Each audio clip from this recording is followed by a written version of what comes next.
Hello, friends, and welcome to another episode of the Nugget Climbing Podcast. My guest today is someone I've wanted to talk to for a long time, and I finally managed to get her on the phone a couple weeks ago, and it turned out to be one of my favorite conversations I've had so far on the podcast. Alex Johnson is my guest today. Alex, or AJ, is a two-time World Cup gold medalist and has been climbing at a professional level for over a decade. In 2008, Alex became the first American to win a bouldering World Cup on U.S. soil. She won a second one in 2010 in Switzerland, and today she is still the only American to have won a World Cup gold medal overseas. She also has an impressive outdoor tick list with boulders up to V13, and she is currently working on a goal to climb 100 V10s in her lifetime. I misspoke in the interview and said it was 100 V10s or harder, but she's actually already done that. The goal is 100 V10s, and as of today, I'm recording this on December 6th, she has completed 85. So 15 to go. And at the rate she is going, I am sure she will have no problem reaching her goal. She also climbed her first 14A this year, and we talked about that and did a deep dive into her training in part 2. So be sure to tune in for the second part of our conversation next week. Before we get into today's episode, I have a couple of quick housekeeping items. First, I want to give a massive shout out and thank you to everyone who participated in the t-shirt giveaway earlier this week. You guys donated over $1,000 to some really amazing organizations, which is truly awesome. Thank you guys so much for doing that. And I'll be getting your shirts in the mail this week.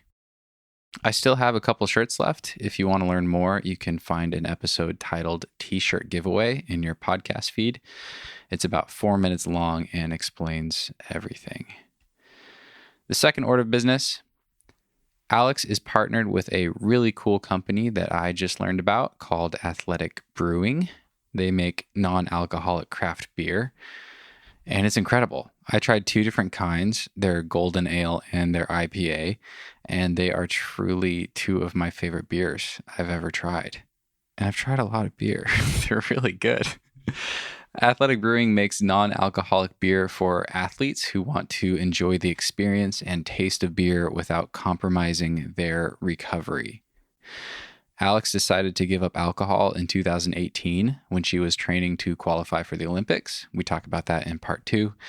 And for the past year or so, she has been drinking Athletic Brewing beers. I bring them up because they are offering you guys 25% off your first order. You can shop their beers and learn more about them at athleticbrewing.com and use the promo code NUGGET25, that's in all caps, at checkout. I'll link to the promo code in the show notes. They also sell digital gift cards, which seems like it could be a perfect Christmas gift for that hard-charging, beer-drinking athlete in your life. Again, I went and bought some and tried 2 of their different beers after my conversation with AJ, and they're both awesome. I definitely plan to buy more very soon, probably with this promo code. We covered a lot of ground in this conversation. Again, it was one of my favorites ever on the podcast, and a big thank you to Alex for being so open and for sharing so many great insights. I appreciate you guys as always. Thanks for sticking with me. Please enjoy this fun and engaging conversation with Alex Johnson. Cause, no one can do it like we do it, like we do it, like we do it. Cause no one can do it like we do it, like we do it, like we do it. Well, Alex, I've been paying closer attention to your Instagram the last couple weeks because I knew that we were going to be doing this. Mm-hmm. I would love to ask you about Mr. Golden Sunny. Mr. Golden Sun is one of my favorite topics of discussion, so I'm really glad you asked. Nailed it. Do you have any specific questions about him, or? Who is Mr. Golden Sunny? Or is it Sun or Sunny? His full name is Mr. Golden Sun. That's his, like, you know, like racehorses, they always have, like, you know, an official, his name is Sunny, but his official racehorse name is Mr. Golden Sun. Got it. That makes perfect sense. He is the only man in my life. Technically, he's our fourth adopted dog. He's a rescue Chihuahua. Okay. Actually, we just learned recently that he is only 86% Chihuahua and 14% Shih Tzu, which kind of blew our minds a little bit, fully. I've seen photos of Sunny, and that's shocking. Yeah, totally. Because a Shih Tzu, you think like, oh, long hair. Yeah. Touching the ground with bows, you know? I don't know if there's like a worse looking dog out there, to be honest. We knew there was like something else in him. We thought like maybe Boston or Pug or something, and it turns out it's Shih Tzu. We got his DNA done. Okay. He's like the most entertaining thing in our lives for sure, especially with all the last year of COVID, working from home, training from home, like not doing much. Like it's this dog, man. He's funny. Can you describe something funny that he's done in the last few days? I wouldn't even know where to start. Let's go with this morning. I don't know how he learned this morning. He didn't sleep with us. Okay. My mom is visiting, and so usually he sleeps with us. And then last night he was like, I'm going to sleep with my grandma. Peace. And so we was like, all right, fine. So we locked him out. And at 6 a.m, he came and like scratched at the door to tell me that he had to go to the bathroom. So I got up and I let him out. And then I like came up to go back to bed, and he never came back up. And I was like, what? Weird. And so then I got up at like 7 or 7:30, and I found him. He like burrows on like under the covers and into blankets and stuff. And he's like not a small dog. He's not like obese. I mean, he's small in size, but not his like, the vet is like, yeah, he could lose a pound or two. And when you're only 16 pounds, that's like 1/16 of your body weight, which would be pretty significant. Healthy weight. Just like burrows into these places that I can't believe he fits. And so I came down and I found him like under one of his dog beds in another one. Like there was like a pile of dog beds because I have 15 of them. Just in case anyone wanted to lay anywhere, there would always be a dog bed right where they want. And he had gotten himself like under one to lay on the other, and just his paws were sticking out. And so I was like, where did he go? And then I was like, oh my God, it was just his paws. It was cute. He's like the most demanding, obnoxious little thing on earth, but he's so cute that I like cannot ever say no to him. Oh, that's so funny. That's fantastic. So the reason I know about Mr. Golden Sun is because he has his own Instagram account. He does. I'll link to it in the show notes. But my favorite post that I've seen so far, and I'll describe it for listeners. So it was a picture from the rear of Mr. Golden Sun, and someone, presumably you or Bree, had attached two googly eyes to his backside, positioned in such a way that they're kind of on either side of his tail, and it kind of makes it look like you're looking at a miniature elephant with his tail being the elephant's trunk. It's fantastic. That's pretty much like our life at home. What can we do? Oh, I'm going to glue googly eyes to my dog's butt. Amazing. So it's him and Fritz? Him and Fritz is my like OG. She's 11. Okay. She's in my lap actually right now. Okay. She's tiny. She's like a tiny ancient little dinosaur. But she's like also still super badass. Fritz was like my OG sort of travel climbing partner. Okay. I got her in like 2009, and we like have spent a few years living in a van together, just like sort of cruising around like the Southwest, Southeast. Like we've driven across the country like several times together. Like I drove from Bishop to like Boone, North Carolina with her, and we were just living in the van, like stopping everywhere we could to climb. And some of my like favorite sends, like she was my only witness. Oh, wow. Yeah, it's pretty cool. We've had like a really sweet little life, and she's like a crag dog to the core. Like she knows not to step on the pad, not to step on the rope. Like she'll walk around. She's pretty independent. She kind of like does her own thing at the boulders, and then she'll explore a little bit and wander, but she's always like, I'm always in her eyesight, even if she's not always in mine.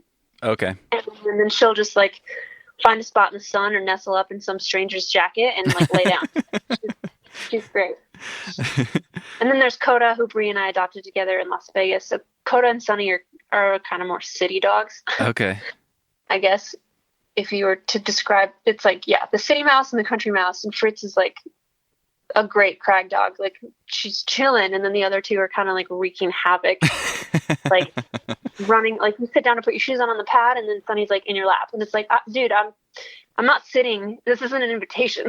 And they're like running around. I don't know. They're not the best. They're not the best crag dogs. They're definitely not the worst. Hopefully they're learning from Fritz one day at a time. I know. Compared to Fritz, I'm like, oh, I don't want to bring the babies. But they're like 2 and 3, so they're young, and Fritz is like seasoned and weathered. So she's a good girl. You mentioned some standout memories on that early trip. What are some of the boulders that really stand out from that early climbing trip with Fritz? I think my favorite time, like solo with her, was in Yosemite. Okay. We had the van. Maybe I shouldn't be saying this because I'm pretty sure dogs aren't really allowed, like, in Yosemite. But I mean, what? This is 10 years ago? A decade ago. Everyone's forgotten. It's fine. The statute of limitations has perfect worn off on that, right? Yeah.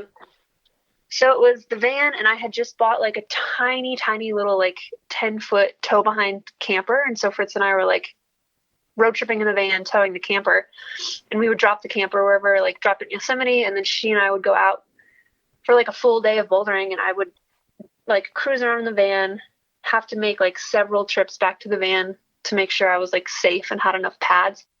And she would just like follow me around, hang out, lay down, chill. And so I think there was one day in the valley where I did like the Zodiac, which is, it's not like a short 10. It's not a high ball, but it's not short. And I made a couple trips back to the van to get pads.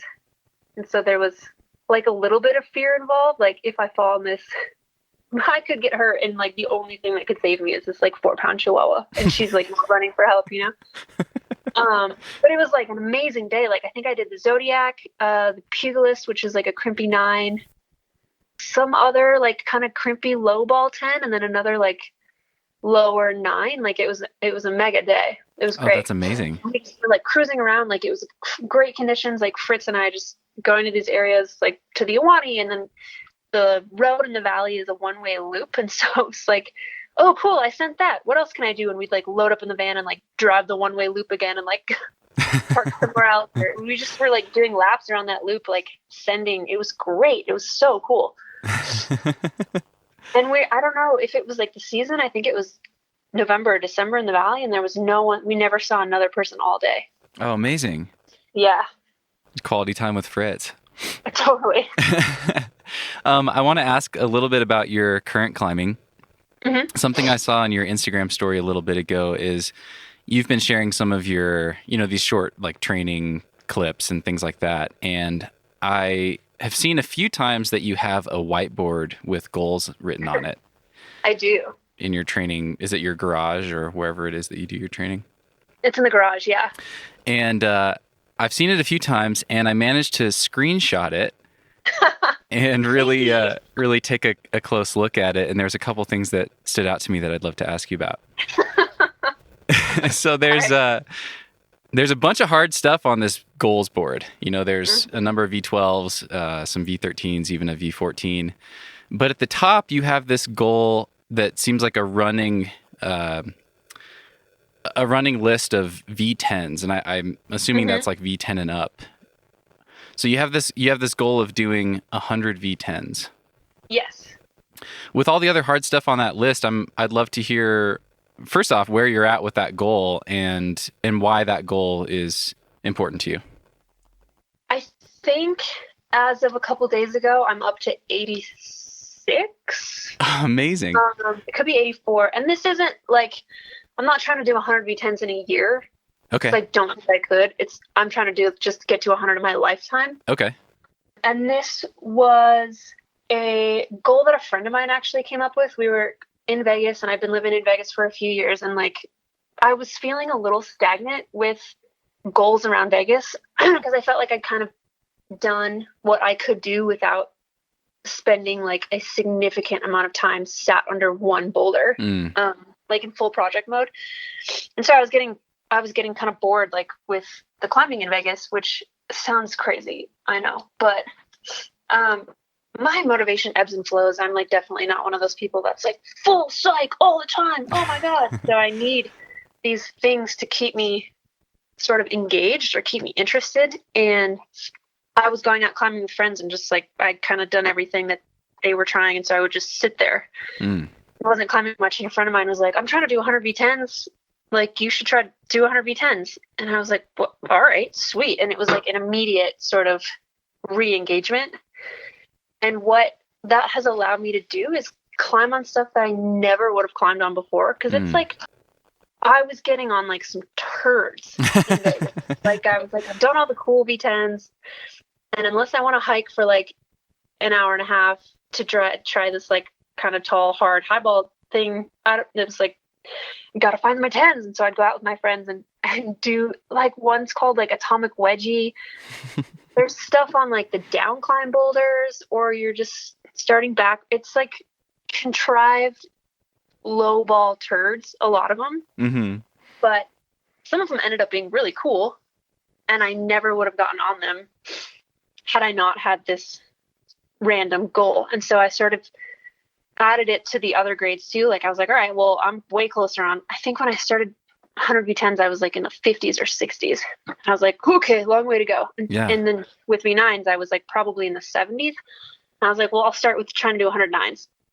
And then I've sort of at like, now I want to do 100 V8s. I think I have like 2 left, or 100 V7s. And it's, I don't know. It's something that like keeps me engaged and keeps me climbing on stuff that I probably wouldn't normally get on, or just keeps me climbing and getting on a ton of new stuff instead of just sort of going out and projecting. And I think it's, of all of my goals, I think this one like epitomizes my approach to climbing the most, in the sense that if I go on a trip, I would rather do a handful of 10s, a handful of 9s, a bunch of 8s, a bunch of 7s, and 6, 5. Like, I would rather do as much as I can and like as good of stuff I could find than park it under one hard V12 or V13 and like walk away from the trip with like one hard sen, but like not having really explored the rest of the area or like really seen the kind of climbing that it's had to offer. And I think that has set me apart from a lot of other girls in climbing, and maybe not in like the best way. Oh, interesting. So I do feel like my approach to climbing in that way has held me back. Like, I probably could have climbed V13 years ago if I had had the ambition to sit and park and project, you know, but anytime I've ever gone somewhere, I've been like, I want to climb everything. And then I end up leaving with like dozens of climbs, but nothing is harder than like 10, maybe 11. Got it.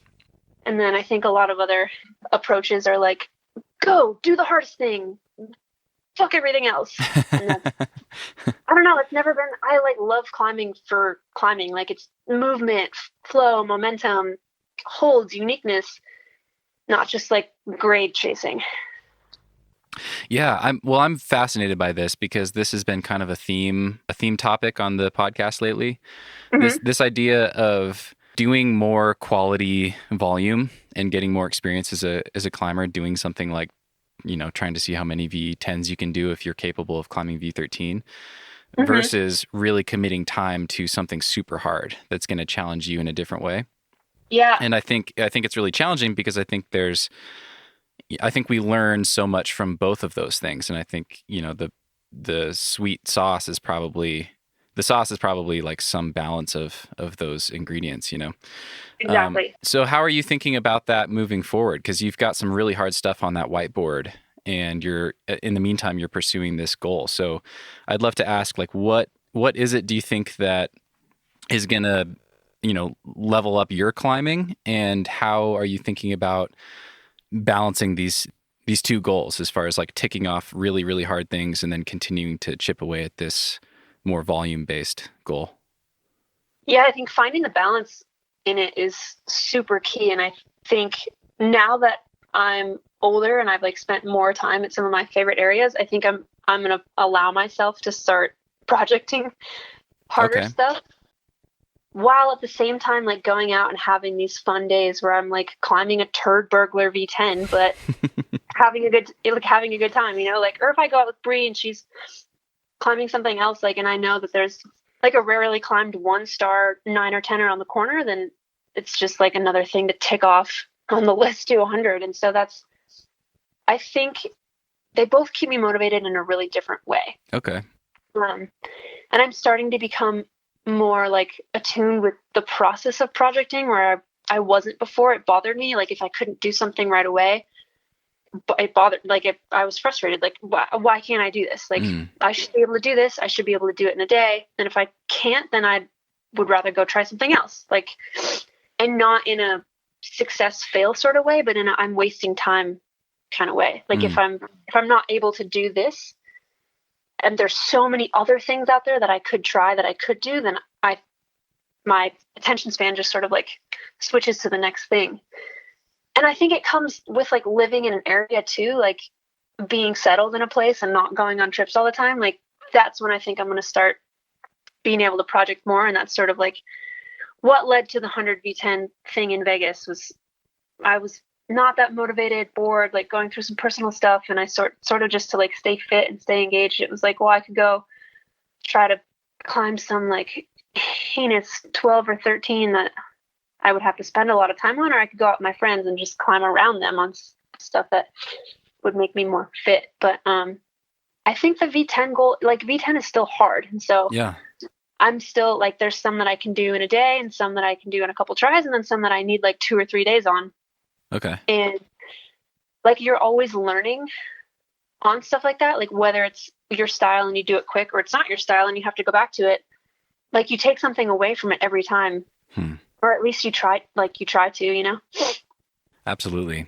But it's a way to like get out, stay motivated, stay fit, get fitter. And then the garage is like where the training comes to get smashed for trying to go do hard stuff. Okay.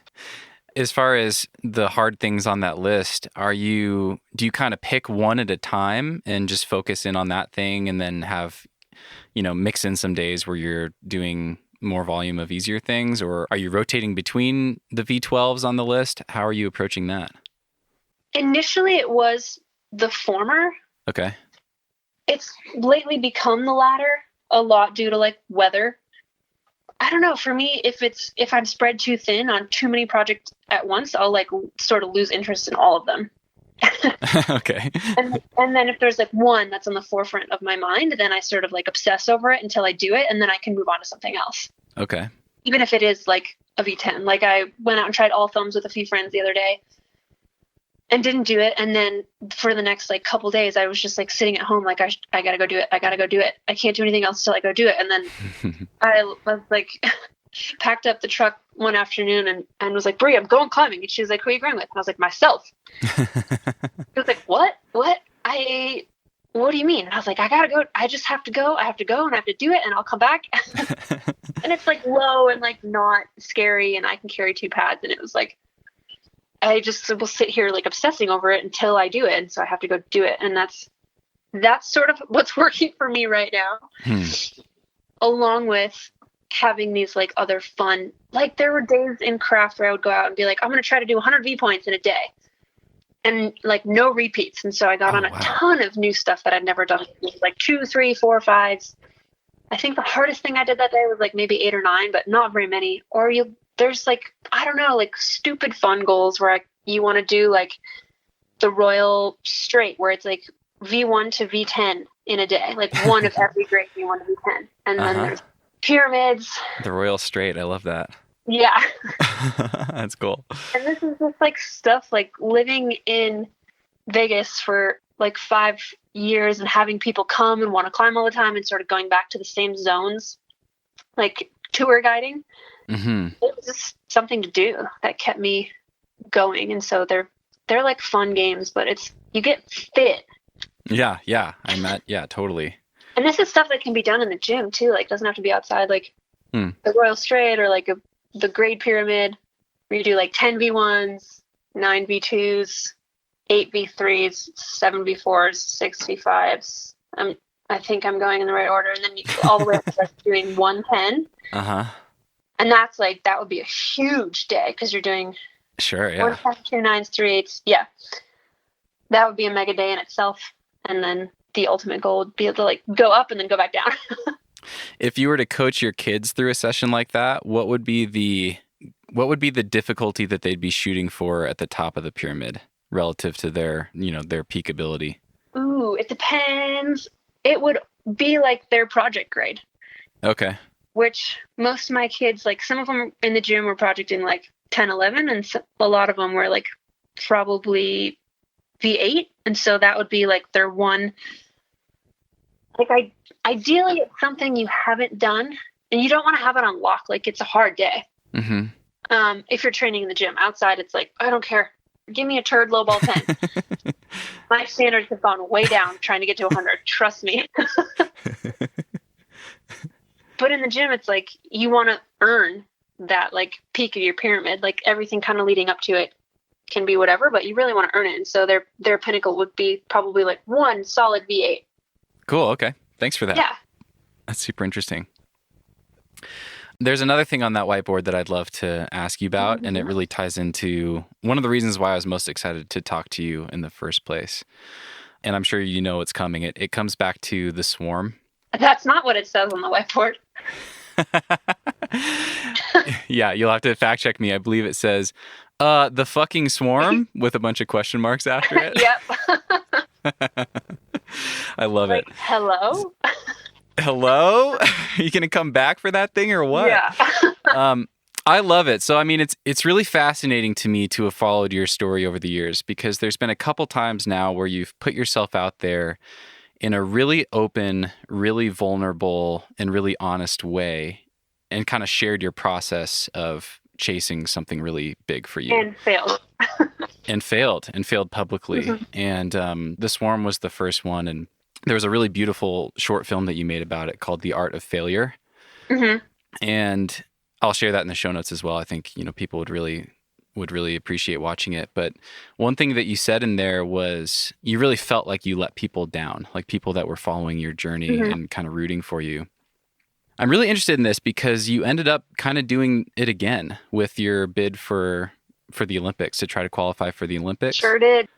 I'd love to hear just about your experience with like the balance of kind of opening yourself up to vulnerability because it's so relatable. And I mean, I find those stories, those honest stories of struggle and failure, to be the most inspiring things that I come across in media. Like I find them they're so honest and so human. I think that really inspires people in a really beautiful way.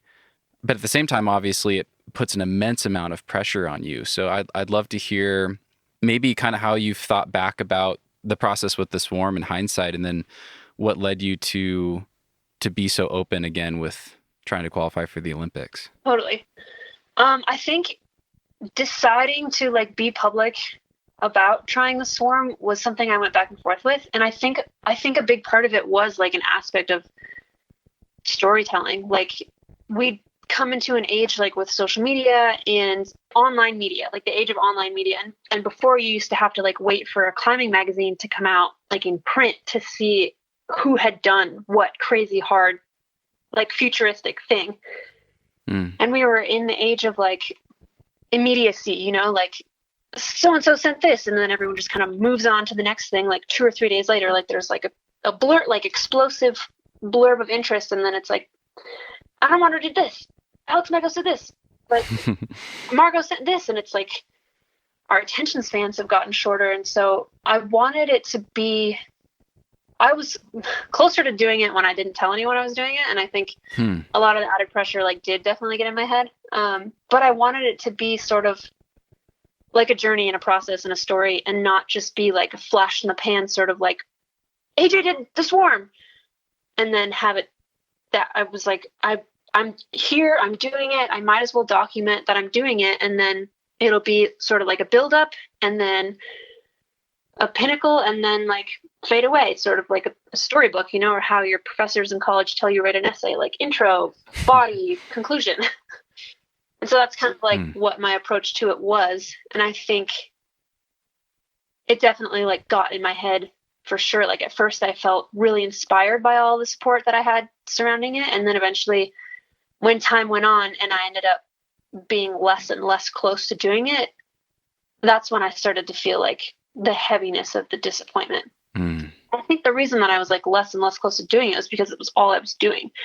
Okay. Which comes like back full circle to other goals and having other like 100 V10s. Like if I was doing that in Bishop when I was trying to Swarm, there's something like really powerful and confidence inspiring with topping something out, regardless of how hard it is. And so I was like sat under this rock climbing Bishop for 3 months doing like 1 or 2 moves and then just falling and falling and falling, and not like I wasn't really climbing, and then I wasn't topping anything out. And so my confidence was rocked. I was getting weaker because I was only doing like the same 2 moves over again. And I hadn't sent anything. So there was no euphoric like top out where you're like, yeah, I am a badass. Great. And so that was my first time projecting. So it was a big learning experience. Oh, okay. Interesting. Yeah. And that's why that all these other random goals and days, like I think are super important to me. Is if I were doing that in Bishop, I would have had days where I'd have gone out and tried to do, there's like the triple double where you try to do 3 double-digit boulders in a day. And that is stuff that like keeps you motivated and not just tunnel vision stuck under the same thing, doing it repeatedly. And that's like, it wore on me physically and mentally. How do you think about that rock climb now? I'm like extremely mentally intimidated by it still. I could show up like knowing that I'm the fittest and strongest I've ever been, and I think still be very timid and like tentative around it or climbing on it because it beat the shit out of me mentally. Yeah. Way more than not qualifying for the Olympics, because I don't know why. I think as far as qualifying for the Olympics, all of our chances were so slim that you sort of always knew there was a chance that you wouldn't. And with the Swarm, it was like, there's no one else here to do it before me. It's not only 2 people ever get to do the Swarm. Like there wasn't as narrow of a window for success. Yeah. You're like, I'm going to do this thing. It's just a matter of time. Totally.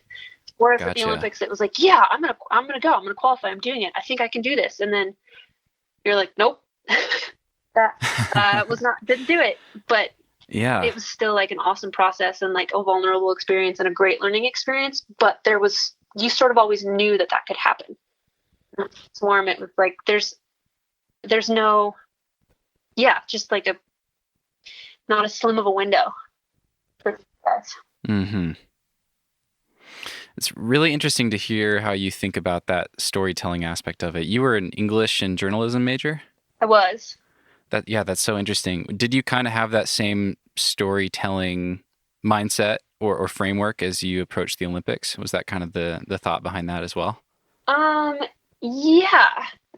And I think both, like retrospectively, both of these sort of storytelling vulnerable journeys have been maybe subconscious. Like it wasn't like, I want to tell this story. It sort of just came out of having this goal and being public with my goals, even though it is really scary and vulnerable, like it holds me accountable. And as soon as you're public with your goal, then sort of comes the story anyway. But yeah, I also wanted to like be more vulnerable on social media because social media is such a stupid thing and a stupid place, and I go back and forth with it all the time, like being vulnerable on it or just like not giving a fuck and not being vulnerable at all, or just not never posting or posting it's just like, it's so, I hate it. I have like a love-hate relationship with it for sure. But part of that is like wanting to give people something too, and that's why I post my training stuff all the time and not just like, look at me doing this gnarly thing. It's like, this is what I'm doing. This is why I'm doing it, how it's beneficial, and this is how you could edit it to be like at a limit for yourself, sort of. And that's important to me too. Like I've always been like a coach and a teacher, and I love sharing the love and the knowledge of climbing. And so for me, when I post stuff like that, it's not, yo, I'm so strong, check this out. It's like, I'm training, this is what I'm doing, this is how you can do it.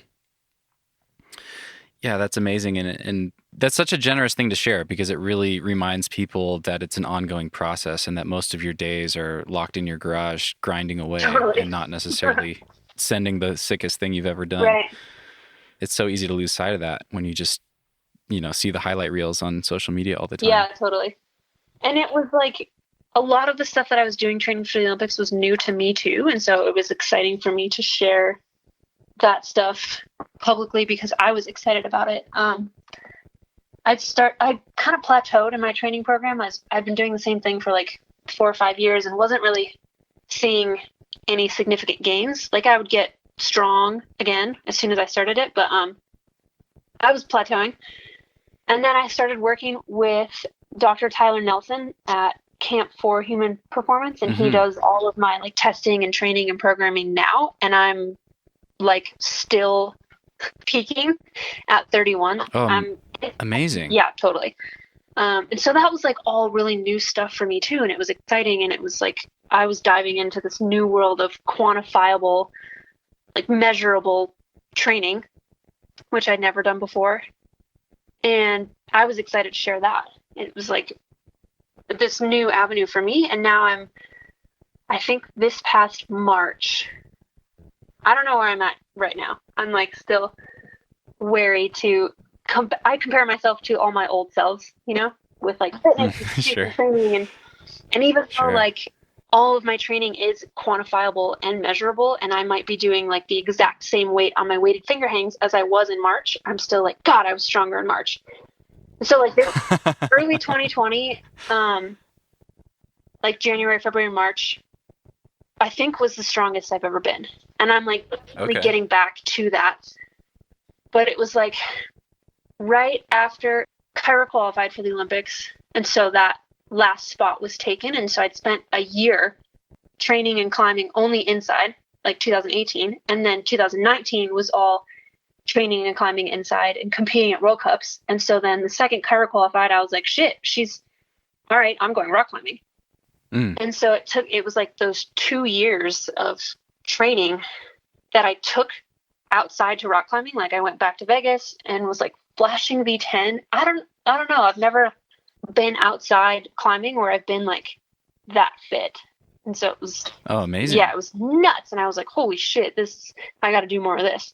And so it was like 2018 and 19 of like only training and climbing. And then taking all that outdoors through the fall was amazing. And then I started a new program. I think it was like December or January leading up to bouldering nationals again to try to qualify to see if I was going to do World Cups again. And so that on top of those 2 years of base fitness, peaking like around bouldering nationals, and then having February and March climbing outside before COVID hit was like my best, although short, my best outdoor season, I think, ever. Like I went. Oh, wow. Yeah, it was awesome.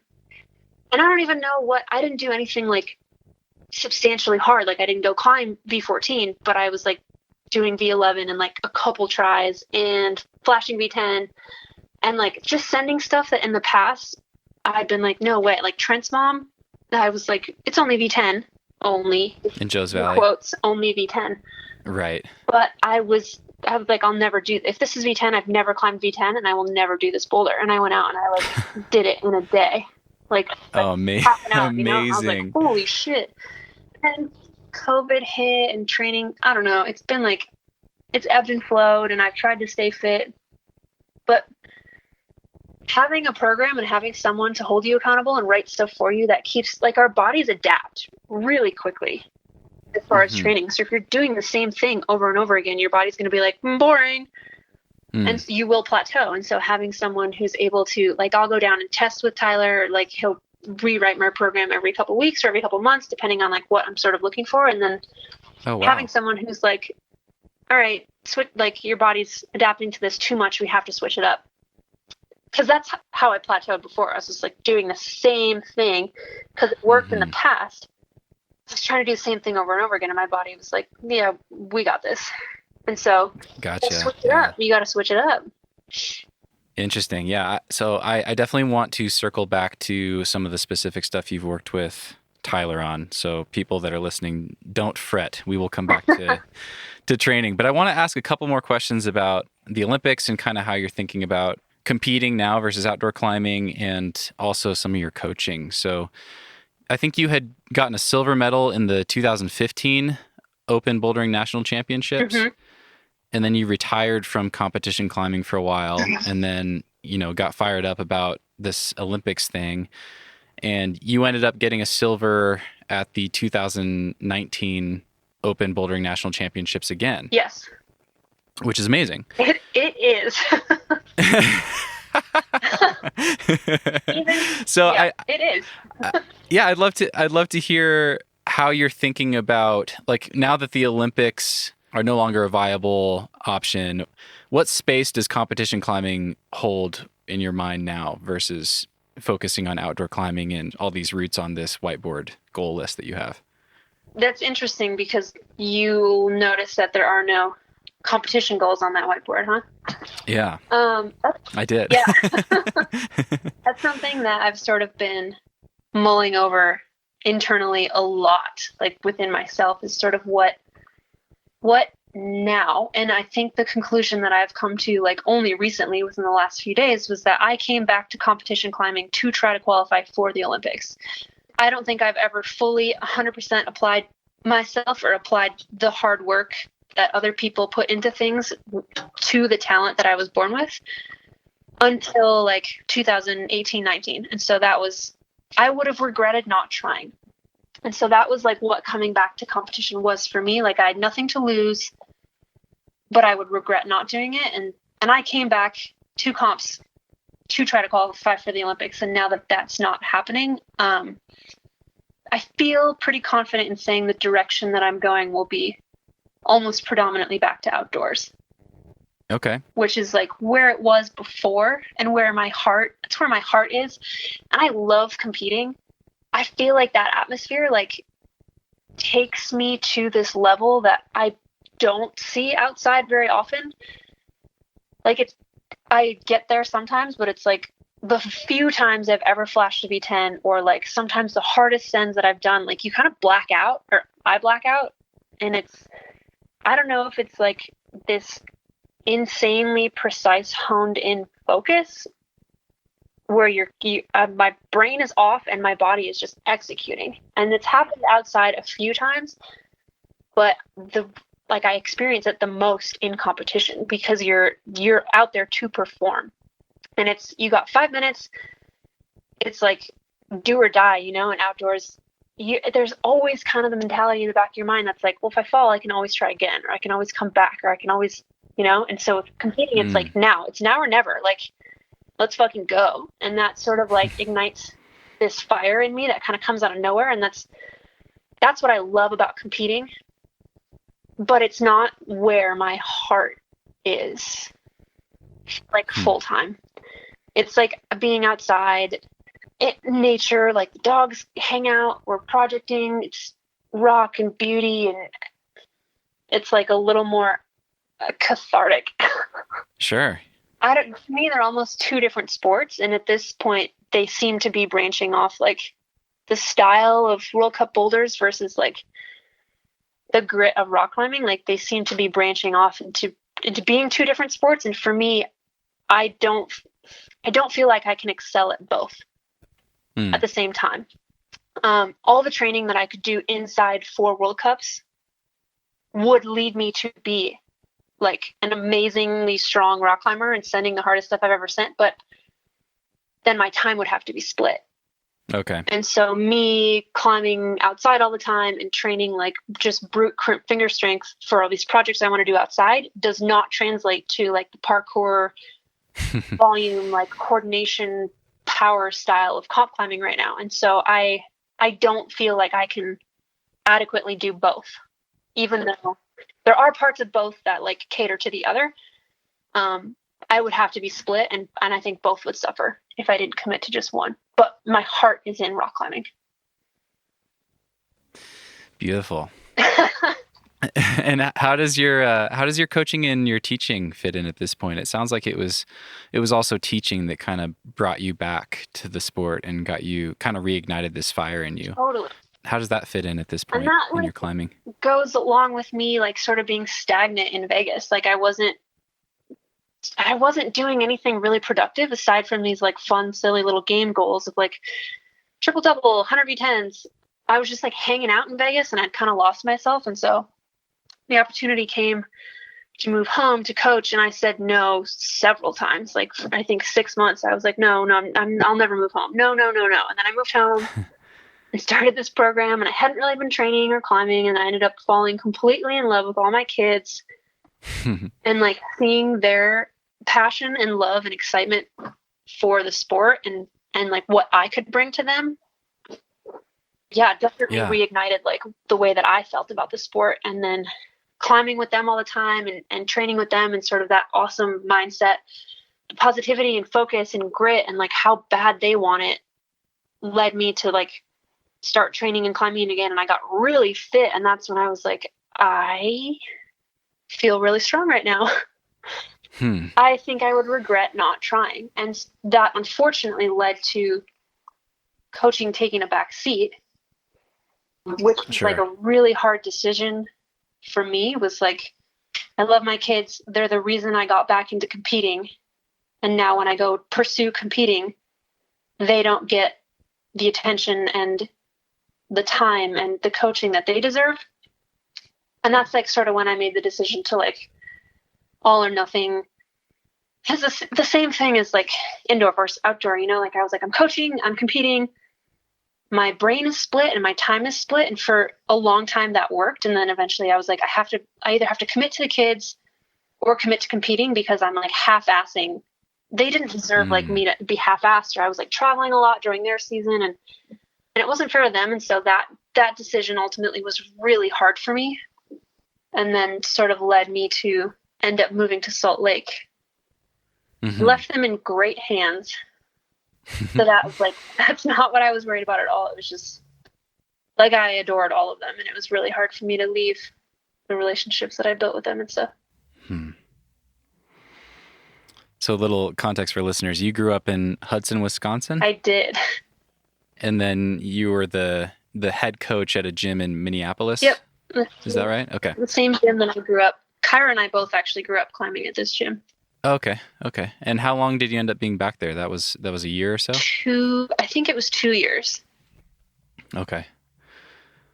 And what about now? Are you do you stay in touch with any of your kids, or are you trying to do any remote coaching or teaching, or is that kind of on hold for the moment? How are you thinking about that these days? I try to stay in touch with as many of them as I can.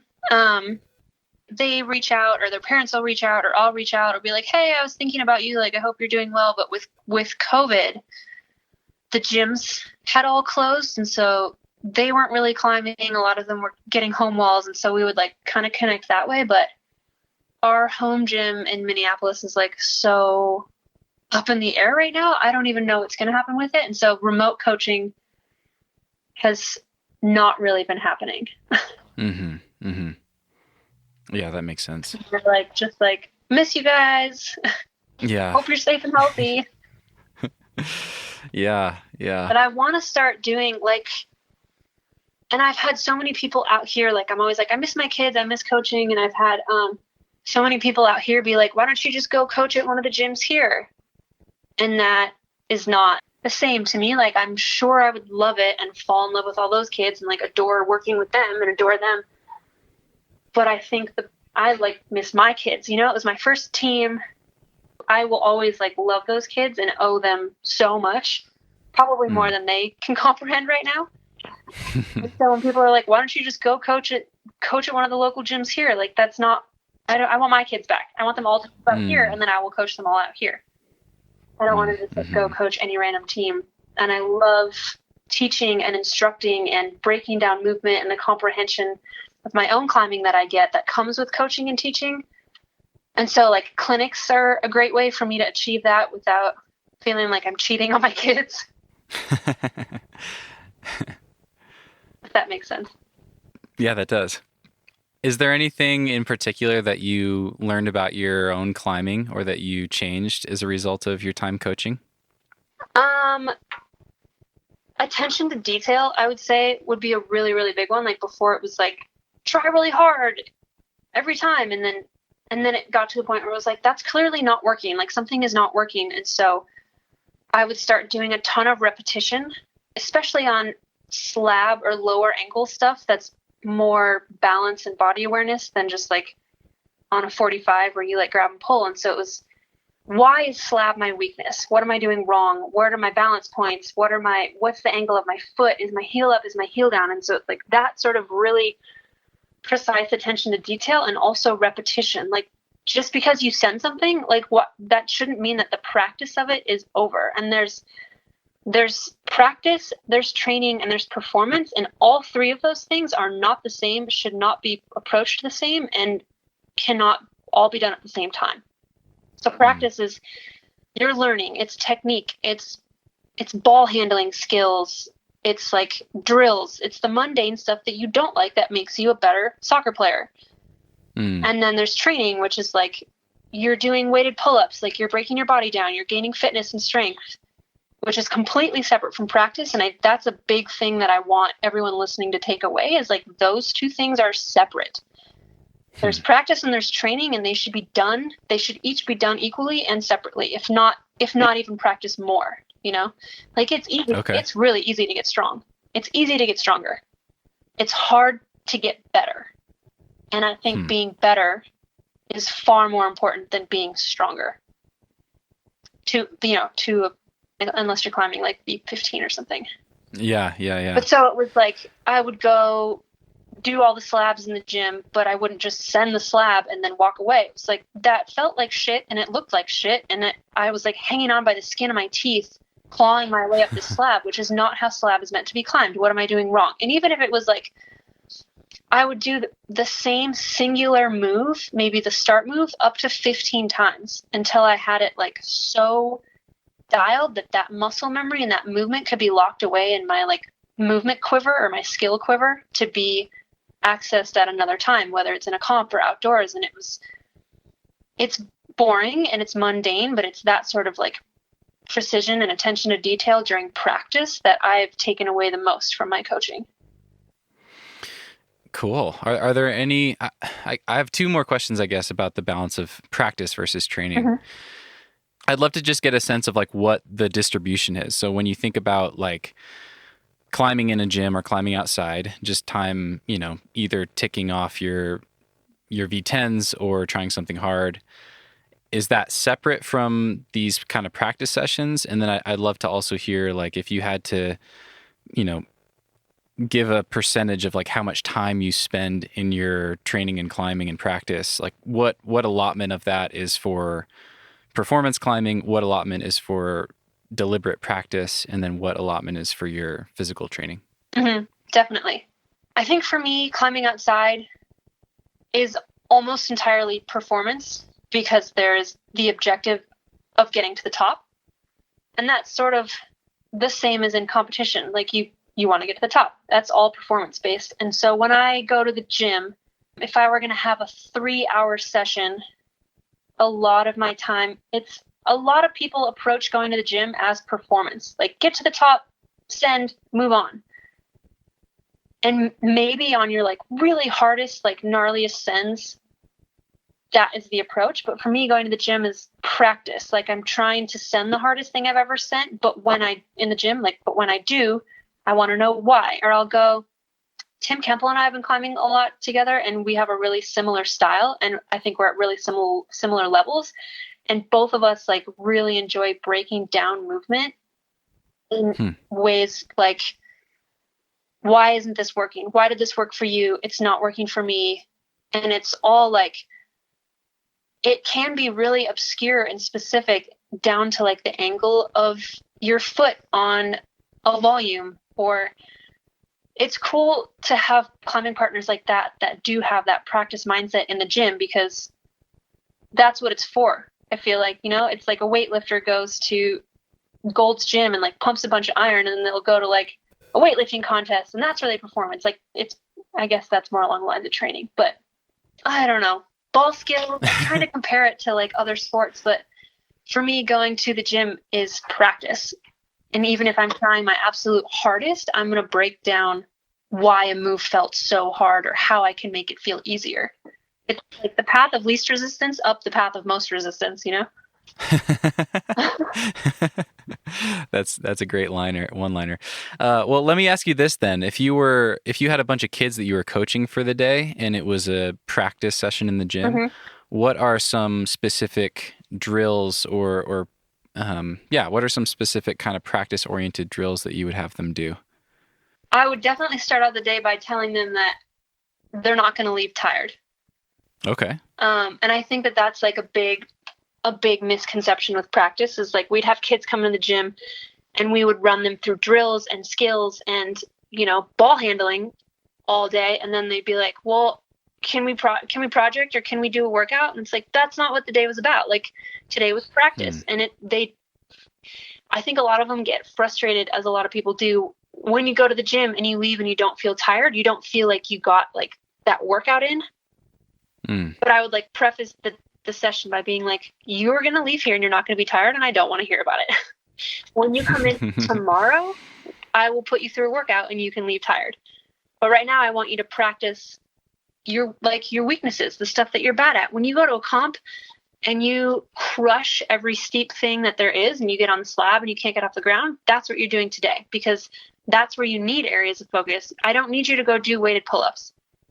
I need you to practice movement and body awareness and what you're bad at. And so that a lot of that would be repetition. Like we would start out with a drill that is like perfect placements, whether it's hand and feet. And that sort of encourages them to slow down and take their time.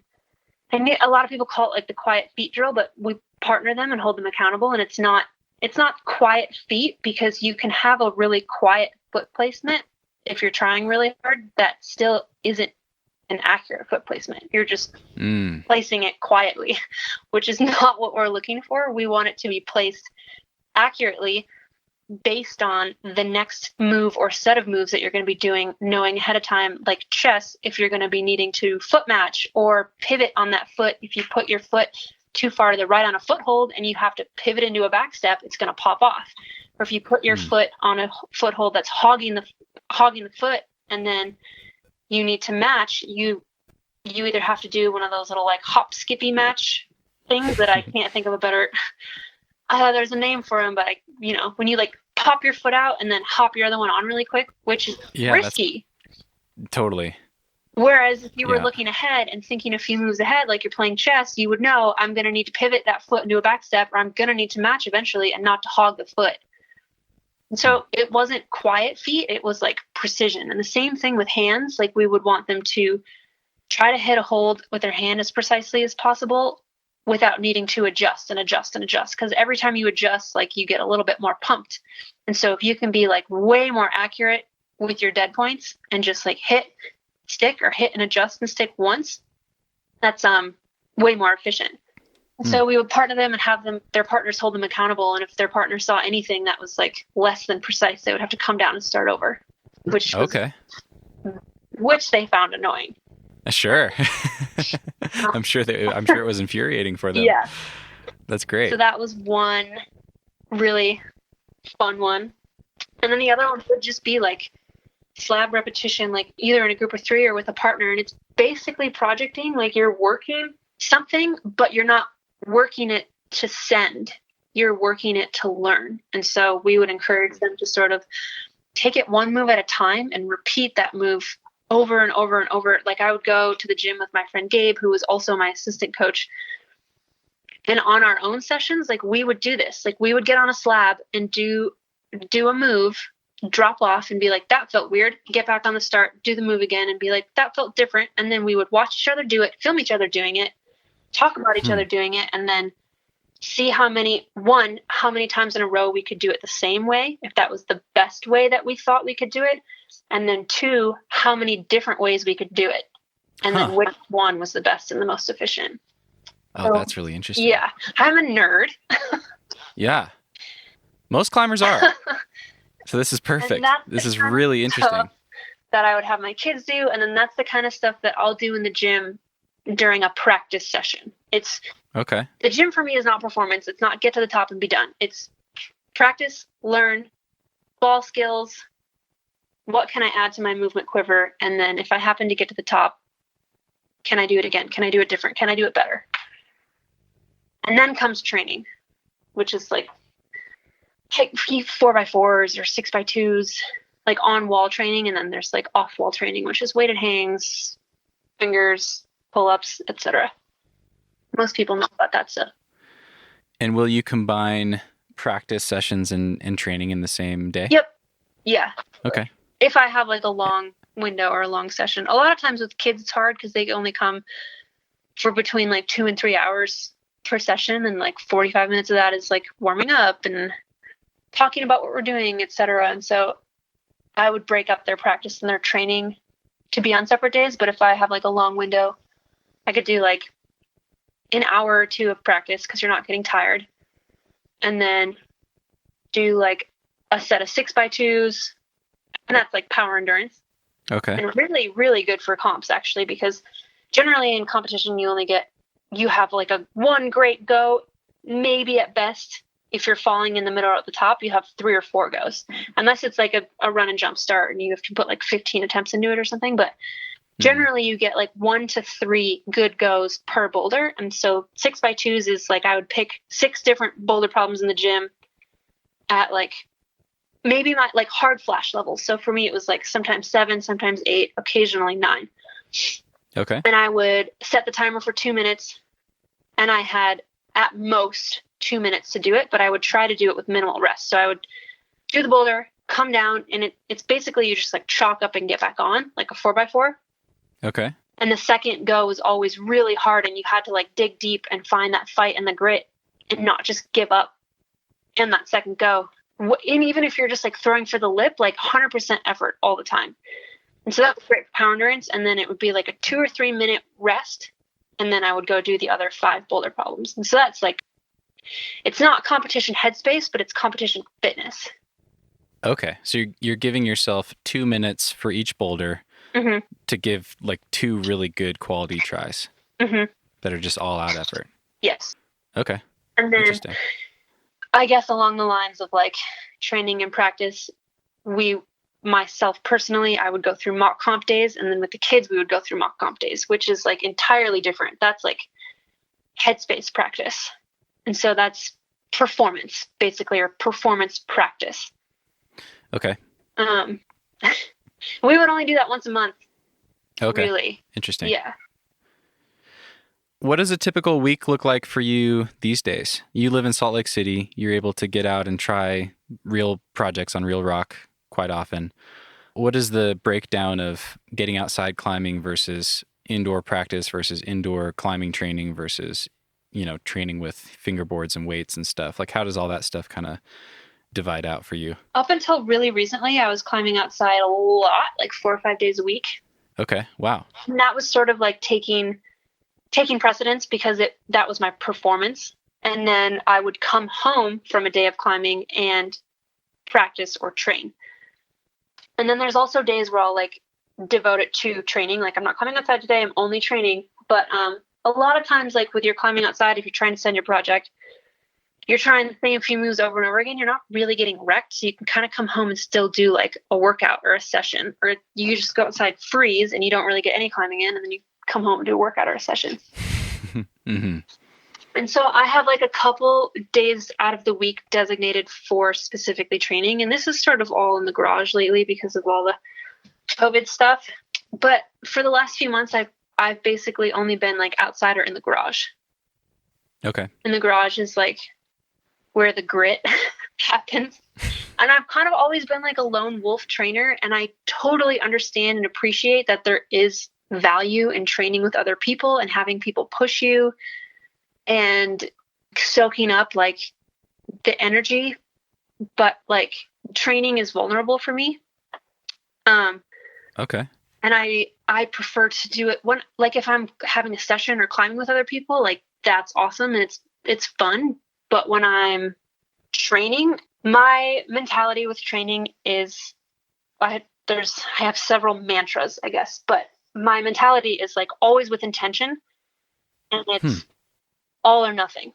Like I'm trying 100% or there's no point trying at all. Like if I'm going to slack, then the session's like fucked, because then I'm not making the gains that I'm looking for. Like it's a waste of my own time to not try 100% every time.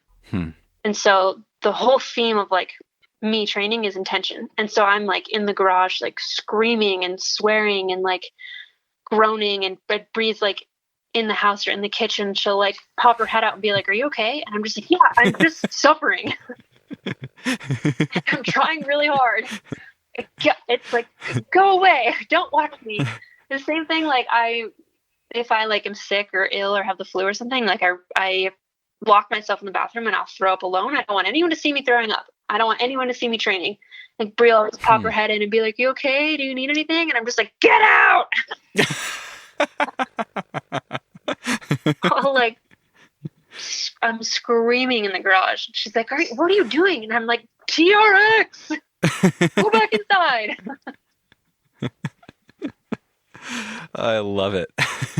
And that it's sort of like what my garage days look like. Like I can be outside trying, and that's vulnerable in a different way, because like everyone around you is trying hard too. But in the garage, it's like it's specific and it's vulnerable, and you don't want people to see you looking weak. And so when I'm doing TRX core, I am looking weak, and I don't want anyone to watch.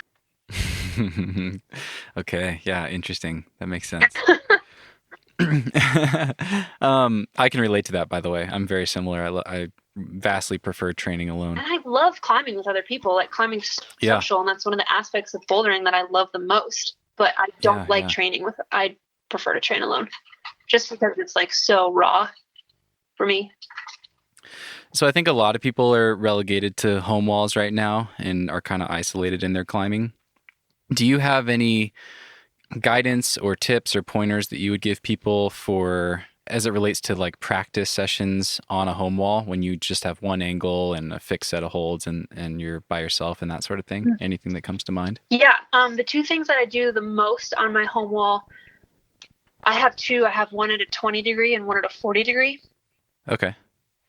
And I guess the workouts that I cycle through the most during COVID have been like circuits. So I'll get on the 20 degree and it sort of varies on like my project. So if I know that the hard section of my project on a rope is like 16 moves, and so I'll get on the circuit wall and try to do like 16 max effort moves, kind of in a similar, like laid out in a similar way or similar movement pattern to the project that I'm working on.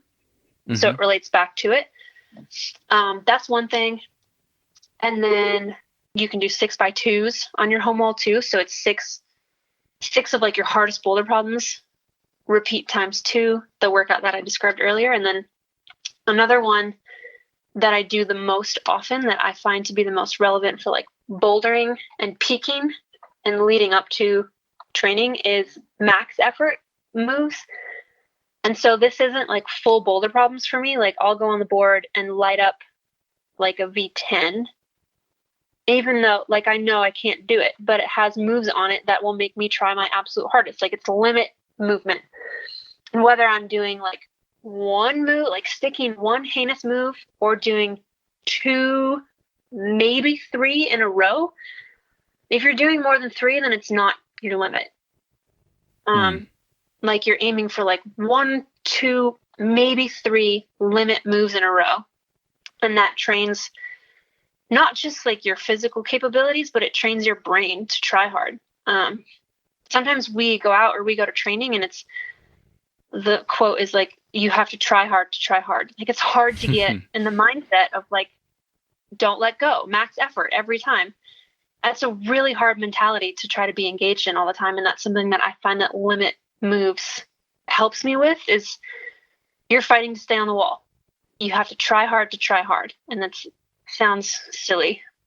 No, that makes perfect sense. So that's your practice. That's your focus area of practice right now, is trying hard. Yeah. Because then when I go out bouldering, if I'm like working on a project, then I'm practicing that movement while I'm projecting it. Like not every effort is from the ground. I'm able to get on in the middle or try the top and repeat those moves over and over again. And I'm learning the movement of the project that way. But as far as like practice in the garage right now, it's like max effort practice. Okay. Cool. Thank you for all that. That's incredibly interesting. I do hope we have time to come back to some more of your training stuff. I've got some more questions with that, but I'd love to shift gears for a minute here, because there's another thing that I was really excited to talk to you about. You want to talk about Sunny again, don't you? All these other Instagram posts of Mr. Golden Sun that are just so captivating. I have to share them with the world. So in prep for this, and actually a while back, I think it was earlier this spring, I just reread this article in prep, but I remember reading an article that Gnarly Nutrition wrote featuring you, and it was talking about you coming out publicly. So in the summer of 2018, you came out publicly as LGBTQ. And it sounds like, as far as your friends and family were concerned, you had been out for many years, and that was a comfortable part of yourself that you had leaned into and accepted, but you didn't put it out publicly into the world until 2018. And it sounds like that stemmed from an interaction that you had with one of your kids. And we don't have to name any names here, obviously, but if you're open to it, if you're willing, I'd love to hear maybe that story and what it was that led to that decision to come out publicly. Yeah, totally. I love telling this story because it was sort of like an aha moment for me, where I realized that while my my personal life was personal, I did feel sort of like eventually, I rebelled against it at first, but I definitely ended up feeling a duty to be like, I don't know how to explain it. I guess going back, like Bree and I started dating, and in her Instagram bio was the quote, "Be who you needed when you were younger." And that of really resonated with me immediately, because I think I'd always been looking for someone like me in sports or in our sport. And like me growing up, there was like Ellen DeGeneres and maybe Abby Wambach on the women's U.S. soccer team. And those are the only two like sort of strong gay female icons that I could think of growing up to look up to. And I didn't really have that. And I grew up in the Midwest, and it's all very like sheltered and closed-minded. And we're in a totally different age here, where I think kids are still, they're encouraged more to be themselves, and everyone seems to be way more accepting for the most part. But like Bree and I moved to Minnesota, and I was doing a private lesson with one of the kids on my team, and she was like having an off day and just not feeling it. And I was like, "What's up? Like, what's going on? Like, just, we don't have to train or climb. Just what's up?" She was like, "I don't know, I'm having like a really bad time at school." And I was like, what? In my mind, I was like, no way. Like, this kid is so awesome and so smart and so mature beyond her years. Like, how could this be happening? And I was like, really? Like, what? Like, you don't like math or something? Like, I couldn't comprehend it. And then she was like, no, like I get bullied a lot, and I'm just having a really hard time. Like, I hate school. And I was like, you get bullied for what? Being smarter than everyone? Like, being cooler than everyone? She was like, no, I get bullied for liking girls. And I was like, oh. Like, in my head, I was like, really? It's 2018 or whatever. And then immediately, as soon as she said that, she was like, well, you're not homophobic, are you? And that was sort of like my like aha epiphany, where I was like, okay, I'm failing. Like, these kids and like other people in our community, or other people in sport, or other people even not in sport, who are just looking for someone like them. And like, I have this platform, and I've like accomplished so many things. Like, how great would it be to showcase that you can accomplish these things and be different? Like, I just had this moment of like, right. No, I'm failing. And so I went home and I made this post, and it was like wildly positive. And I've gotten like hundreds of messages since in the last few years that was like, just thank you so much for like being you and being out. Like, and I recently did an article with like in partnership with Athlete Ally, which is an organization that I work with. And their whole goal is to like combat and eliminate homophobia and transphobia in sports. And so we did this article together, and I came to learn that 80% of LGBT youth athletes are not out to their coaches or their teammates yet, just because there's still like so much like bullying on the field or like slurs, even unintentional, and just like fear about coming out. Like it's still so scary. And you're like turning your world upside down basically. And it's like taking who you are and who you've been to everyone your entire life. And like, you're essentially afraid you're going to alter their perspective of you, which shouldn't be the case at all. But it was really eye-opening to me. One, that one of my athletes was like, "Are you homophobic?" And then I was like, no, and I'm failing. And then on the other hand, it was learning that 80% of youth athletes aren't out to their coaches, which is like so sad. And I just want to be like, that's shocking. Yeah. And I know that there are like other climbers in the LGBTQ community and like people who came before me and people who have like done the work, paved the way before I even knew I was in the community. And it's like, I've never want to go around being like, I'm the first. I don't even really like doing these interviews that focus like so much more on that, but it is such a prominent piece of discussion and a prominent thing for me to feel like I can be someone for these kids and these other people. I don't know if that made sense. That got a little rambly, but it did. Like thank you so much. Ever be seen as like a marketing? It's not marketing. Like me pushing it or promoting it at all is never for personal benefit or for marketing or for gain. It's because I didn't have this when I was younger and it fucking sucks. So if I can be someone that anyone finds, regardless of sport, if they're in climbing, if they're not in climbing, if they're in any sport, just someone that they can see who's like out and successful and happy that they can look to, that's all I want. And that's the reason that I feel like I say yes to doing any like interview or article that has to focus on like LGBTQ stuff. I hate labels. I wouldn't talk about it at all if I didn't feel like I had to. Like I like who I like and I love who I love, and I don't think that there should be like a stigma around. Even the phrase coming out pisses me off because it's like this is, why should we have to come out? Like it is what it is, you know? Yeah. Like if you're not going around coming out as a climber, like I'm a climber, and it's like, okay, nobody cares. So it's like, I don't know why you have to come out being like, I'm LGBT. It should just be like, okay, nobody cares. Like you are who you are. And I don't like the labels and I hate the boxes, but now I'm getting negative. No, I mean, it really, I'm trying to be that person that I didn't have when I was younger. Even totally. I think all of it is silly. It really speaks to your character. I mean, I was actually about to bring that up because I've read, I have a little quote from you here that says, "I'm not a loud and proud person. I'm private and quiet." Yeah.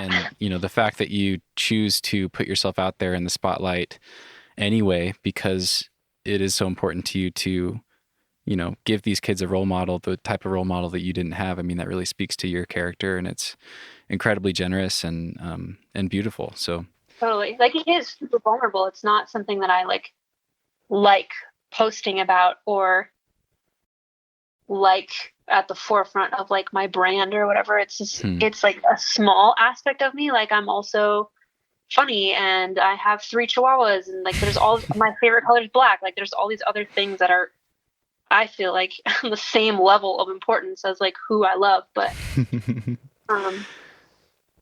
I feel like I always feel empowered when I do talk about it. But a lot of the times like it isn't for me. It's just to like show that I'm here, I guess, for these people, for anyone. That article that you referenced, I have a couple more questions with this. So that article that you mentioned with Athlete Ally, was that the one in Grip magazine? Yes, it was. Okay, I'll share to that. I'll link to that in the show notes for people. What was the quote from Bree that resonated with you? Be the person that you wish you'd had in your life, or something. What was that again? Be who you needed when you were younger. Be who you needed when you were younger. I love that. Me too. I'd love to ask, what do you think you would say to yourself if you could go back and talk to yourself at the same age that this girl was when you had this conversation with her? Man, I have no idea because I don't think there's any way that younger me would have listened anyway.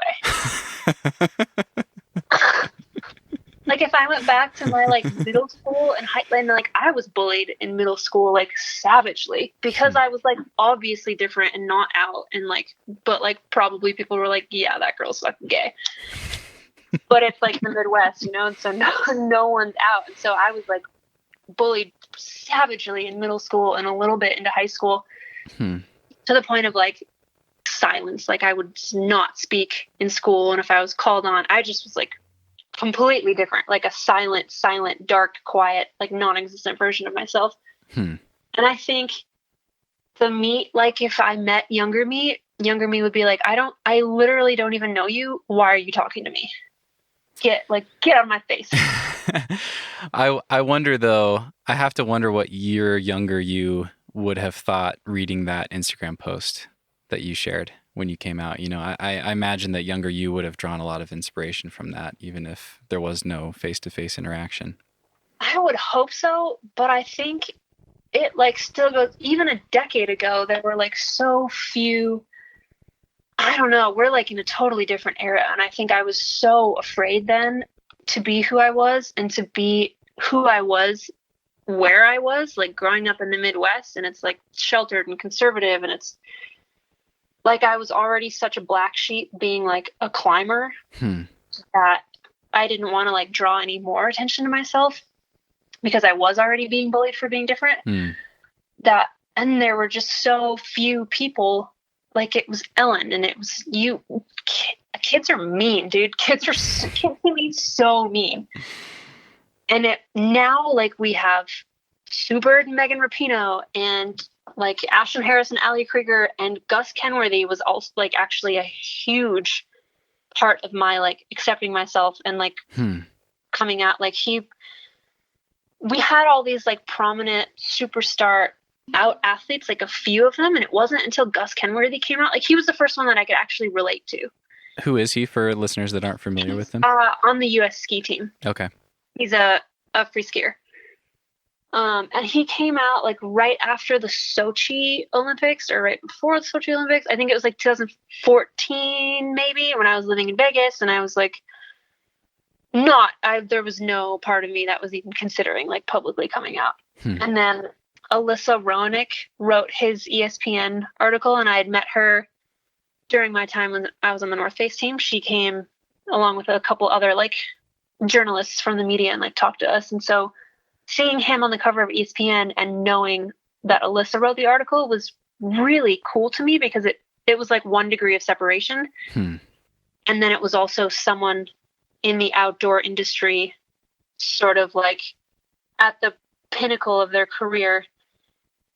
Basically in the article, he was like, I was always holding part of myself back and my performance was suffering. And so the second that I was able to fully become or fully be myself, like my performance like blossomed. Oh, wow. That really resonated to me because that was something that I sort of always felt too. Like when you're always hiding a part of yourself, you're always holding back and you're never really able to be like fully vulnerable or fully raw. And so therefore you never can really reach your full potential. And so when he was like, I was holding, like, I didn't even know that I was holding myself back. And that's sort of like how I felt too. Where it was like you get this baby off your back, you know, or this monkey off your back. Like I had no idea that I was like holding part of myself back until I was able to fully be who I was all the time. And then my performance, I feel like has increased. It's only increased.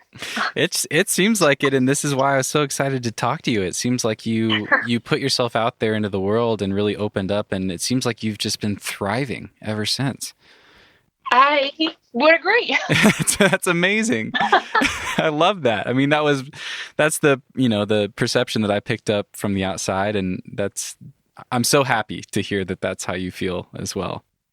It's awesome. And that like having that experience, like I can only hope for that for anyone who does like stumble across my page, who's like looking for anything like that, like what I saw in Gus Kenworthy. And there was Abby Wambach and Ellen DeGeneres, but they were so far removed from me and so much older than me and already so successful that by the time like Gus Kenworthy's article came out, we were similar age, like similar places in our career. We had friends in common because he's on the U.S. ski team, and there were like U.S. ski team athletes on the North Face team that I knew. And so we were almost almost in the same circle, and that just really resonated with me.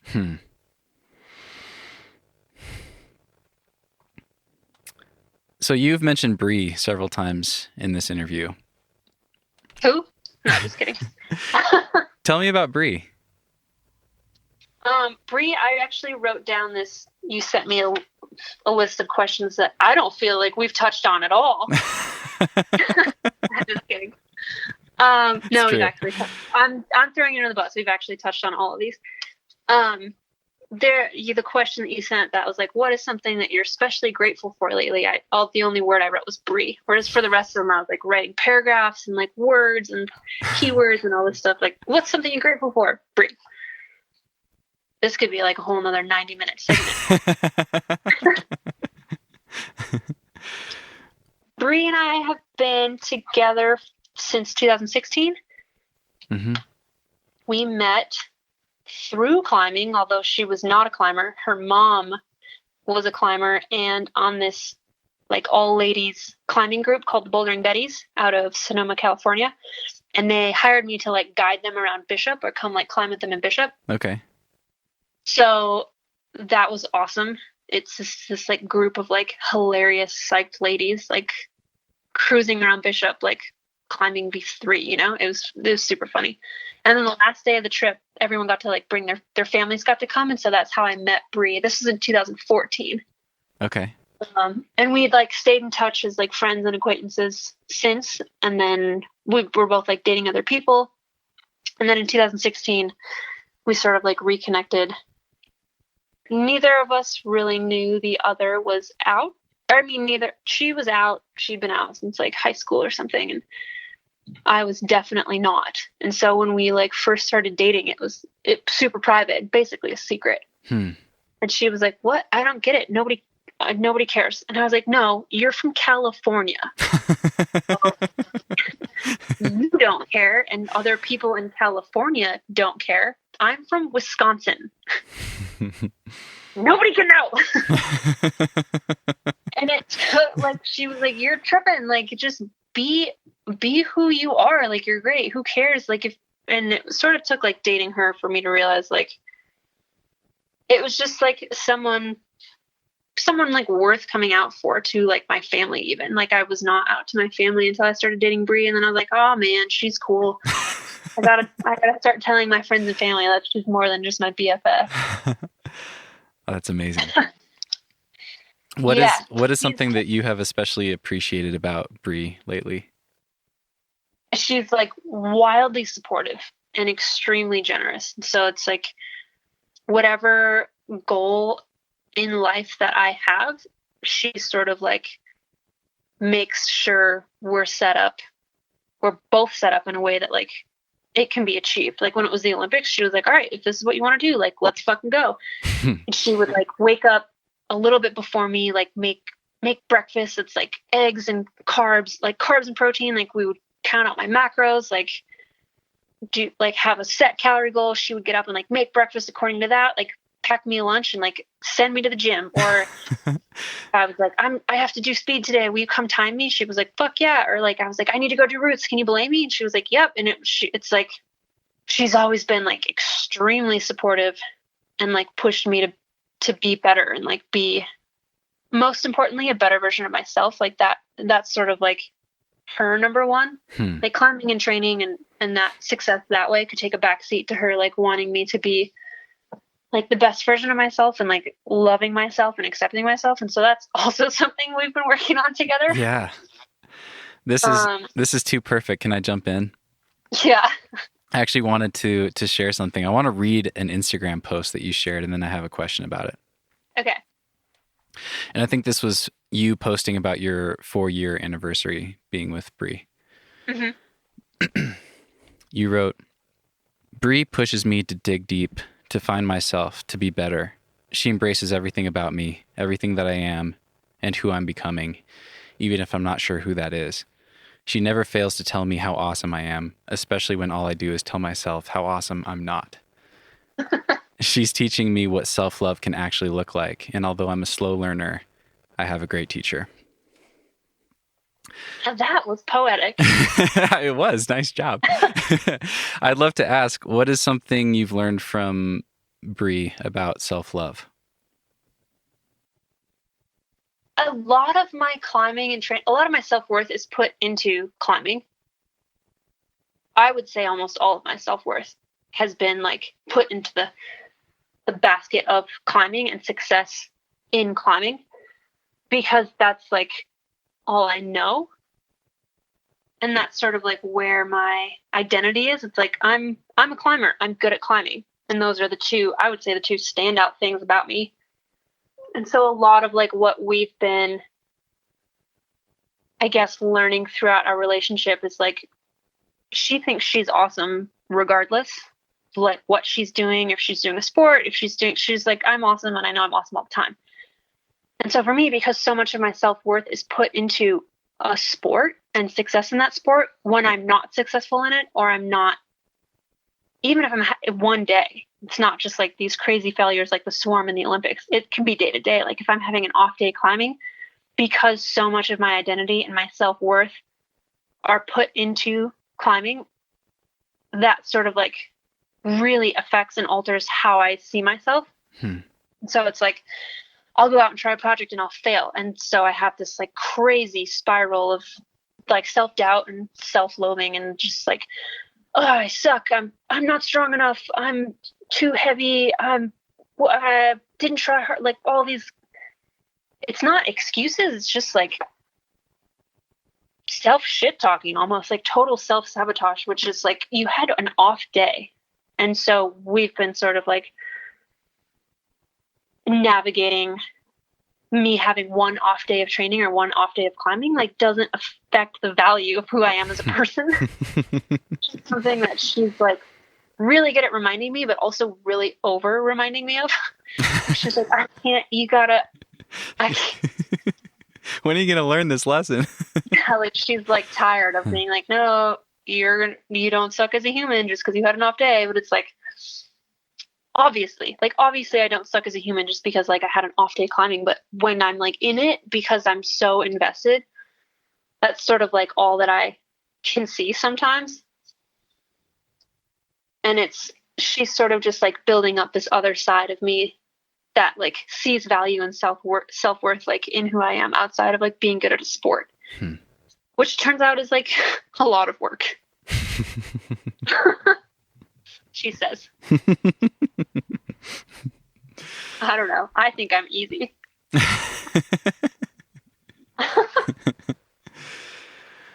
Amazing. Thank you so much for sharing all that. Yeah. I want to circle back to a couple of the things we alluded to with your training and some of the transitions you've made in working with Tyler. Hey friends, that's it for part 1. I figured that was a good note to end on for now. Tune in next week for part 2, or if you're listening to this in the future, you can go listen right now. We go pretty deep into her training in part 2, and it was super interesting. I definitely took away some things that I'm excited to try, so you can look forward to that. Don't forget to check out Athletic Brewing, Nugget 25 at checkout for 25% off. And that's it for this week. Thank you guys for listening. As always, much love. We'll see you next time. Move with the rhythm, shake it up, stop when the clock hits 13. Sing 1, 2, 3, 4. Cause no one can do it like we do it, like we do it, like we do it. Cause no one can do it like we do it, like we do it, like we do it. Cause no one can do it like we do it, like we do it, like we do it. Cause no one can do it like we do it, like we do it, like we do it.